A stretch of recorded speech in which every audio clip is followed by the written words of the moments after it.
Test, test, test whilst we wait for the Test, helicopter. Hi. We're back in New York because the freaking helicopters, people running, people working. Hi folks, and welcome back to New York City. Back with Steph. How are you? Hi, I'm good. You're That's back. good. It's so good. Yay. Yay. We have literally 2 days together. We're filming 7 different things, and I have a brand new Sony camera in for us to do a first hands-on impression with.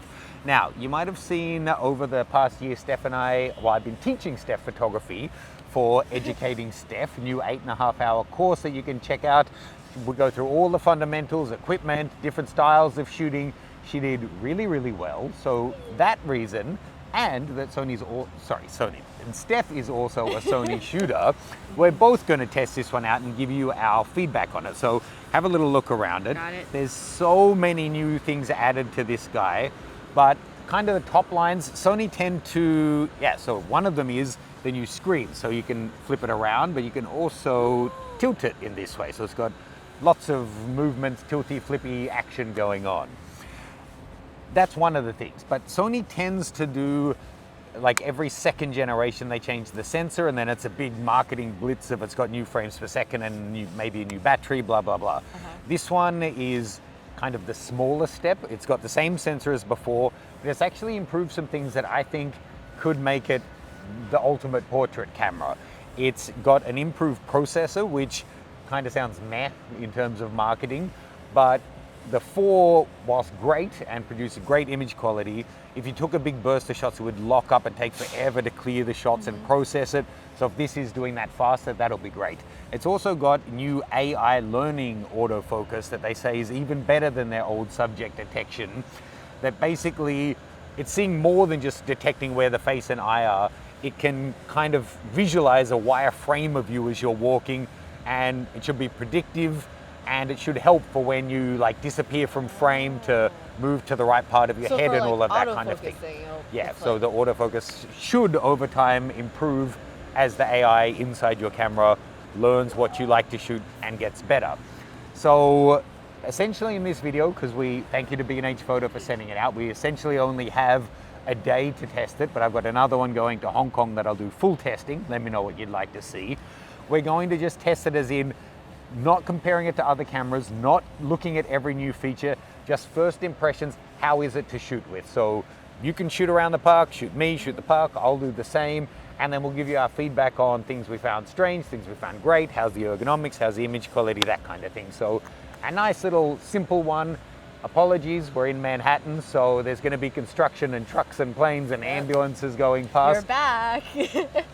I've kind of missed it, kind of. So let's do it. Wait, so you want me to be Little Mermaid? I think you're going to have to show me what that means.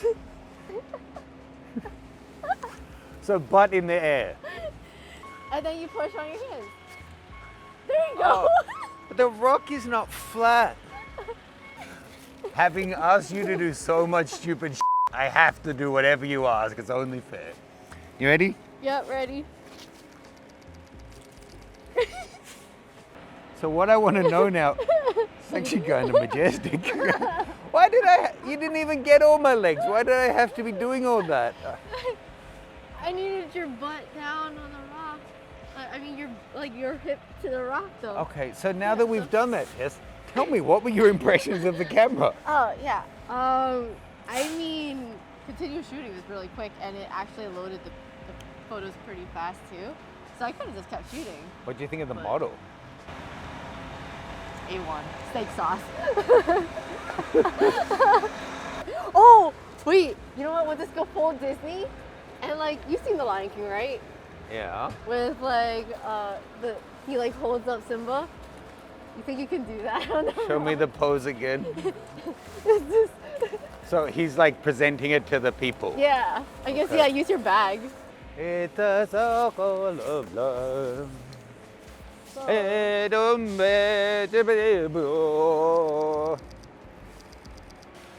Nice backlight. The pen was actually like nice for that shot because I needed to get down low. I tell you what, I have been in the past such an old fuddy-duddy about, you don't need this, you don't need that. An articulating screen is so Yeah. helpful. Like when you're, I mean, obviously when you're doing something as majestic as that, but like when we were shooting at the black sandy beach, to not have to lay on the ground, to be able to bend and have the screen up, seriously, it makes a I still have to big get difference. low. You want a model walk for me? Sure, I want a model walk for you down this path. Yeah. Ready?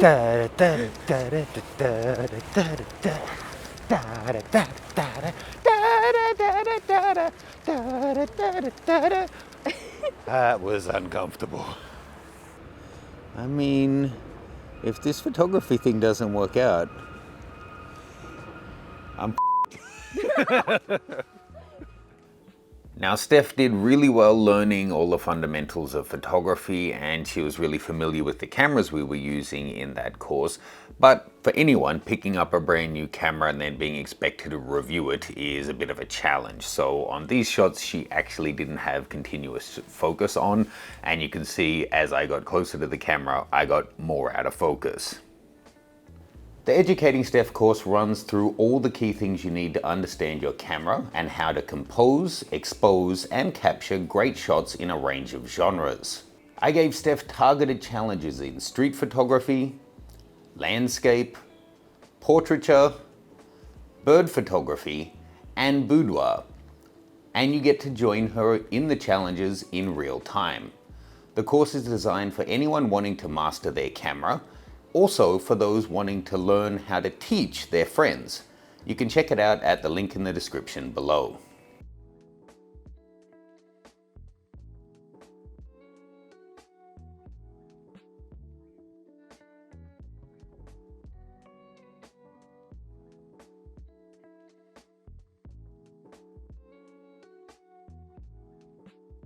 Okay, so we need to have lots of yeehawing. It hurts my butt.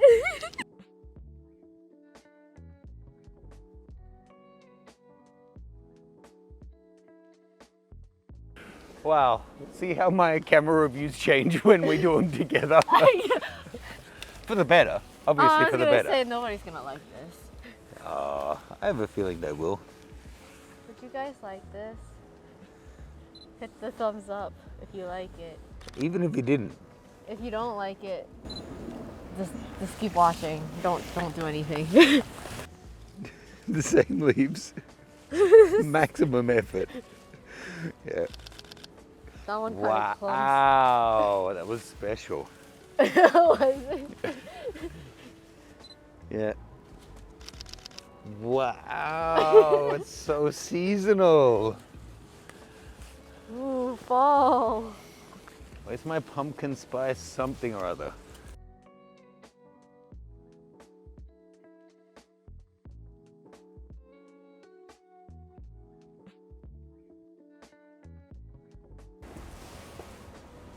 For the foreground. Oh, I thought you were gonna throw it at me. What kind of monster am I?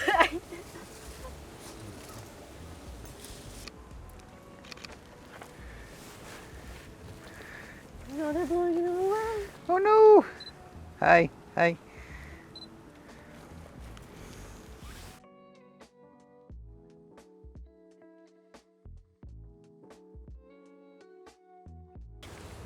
Let's check out our modes here.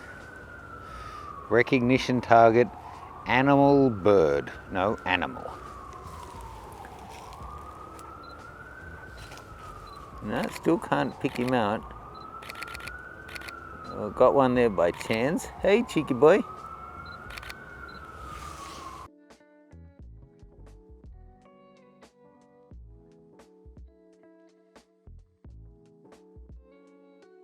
I have to acknowledge I'm a Nikon shooter. I know them so much better. I've heard from so many people that this is just focusing amazingly. I'll play with it some more, but it's just not being able to pull out the squirrels amongst all of the foliage. Now, that could be just unreasonable to expect, being it's such a busy frame, but I kind of thought it would.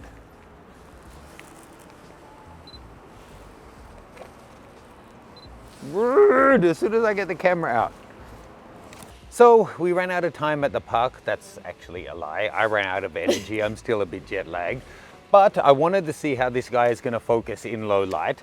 Of course, that's always a combination of the lens and body, but the 85 and the 24-70 V2 are both great. So we're going to get some shots here and see, one, how's the focus in low light, but also how's the image quality at higher ISOs, because it is the same sensor from a few years ago, but a lot of what you get out of a file is to do with the processors. So let's see. Let's put you in front of these Christmas lights.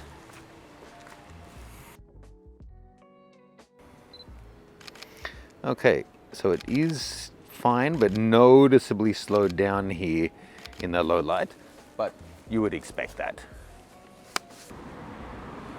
Oh, what's going on, autofocus? Thank you. Is the AI in that not smart either? I'm going to change my mode here. To Asian? Well, this is from Japan, it should do well. Actually, so what Steph's talking about there is this not focusing well because she's Asian. We just did an AI avatar generator and it really screwed hers up and did pretty well with my white face. Funny thing I found when I tested the Sony A9 years ago, we were testing soccer and it was amazing. These guys are running at us and it's pulling out faces. This is before anyone could do that. But then I turned with my long lens to shoot the Sony officials in the box, hundreds of feet away, and boom, it got their eye like so quick. And I was like, did the engineers just train this on Japanese faces or what? So we should have no problem here. Okay, I'm too close to see the whole fire, but I like your enthusiasm. Oh, dude, you're shooting on an 85. Benny! Benny!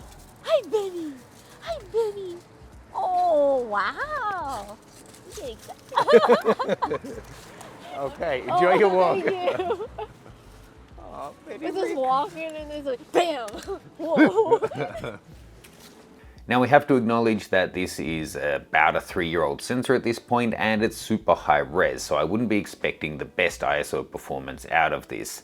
But even starting out around 6400 and 12800, the noise is quite evident, and stepping up, I personally wouldn't want to use this at 25,000, let alone 51 or 100 and 2000. It's pretty much unusable at that point.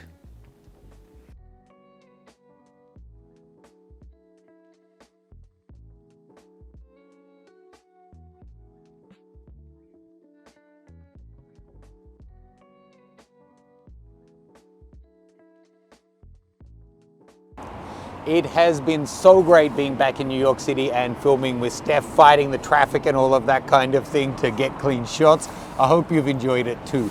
Thank you to B&H Photo for sponsoring this video. If you haven't already, check out Payboo. It's their in-store payment card that instantly credits you back the amount of sales tax on your order. And it's exclusively available at B&H Photo. I'll have details of that in the description below. Whilst we were hanging out in a coffee shop in Bushwick, Brooklyn, we met this cute dog Timo and his owner Spencer, and they invited us to come to the yoga studio to get some shots of the dog. So how could we say no to that? Cute dog, lovely owner, check out their Instagram.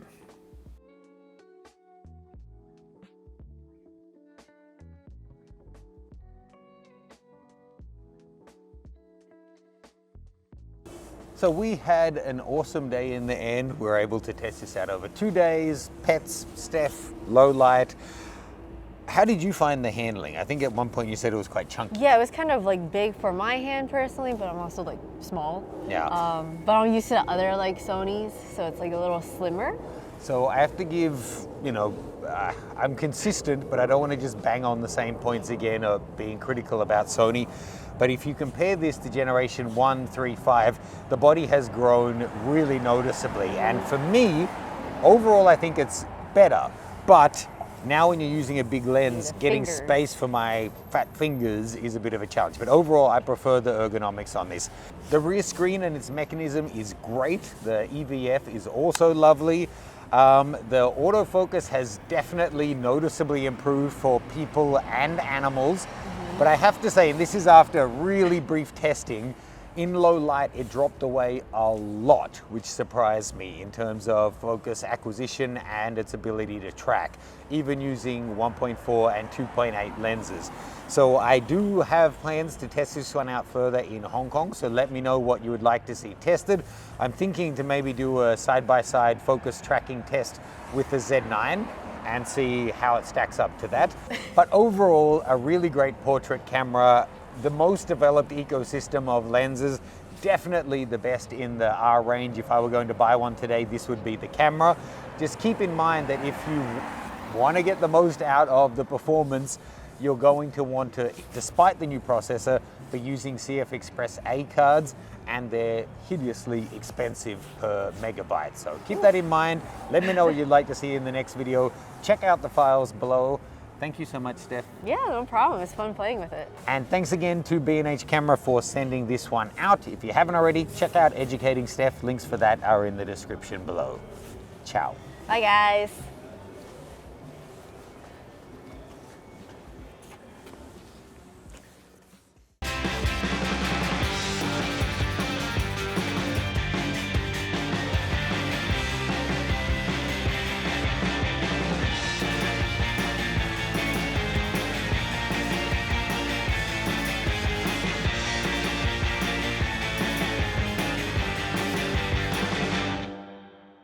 Hey guys, welcome to Educating Steph, where Matt is going to be teaching me all about photography.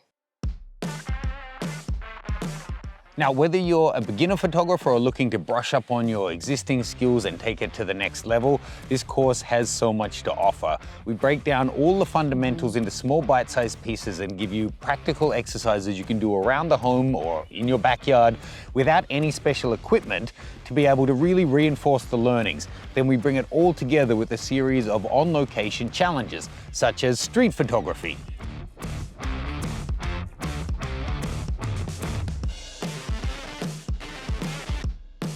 a series of portrait challenges, including an off-camera flash shoot.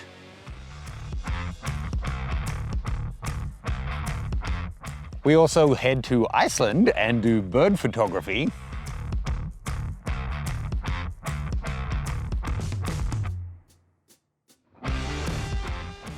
Landscape photography.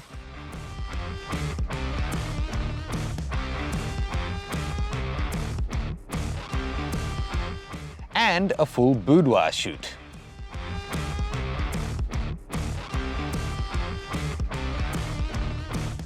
This comprehensive 8.5-hour program is jam-packed with fun content. You join us in real time as I teach Steph the theory and practical, both in studio and on location. I give you a series of targeted assignments and challenges to do, and you join Steph as she works through them at the same time as you. And best of all, you don't need any special equipment to complete the assignments, just your camera and lens.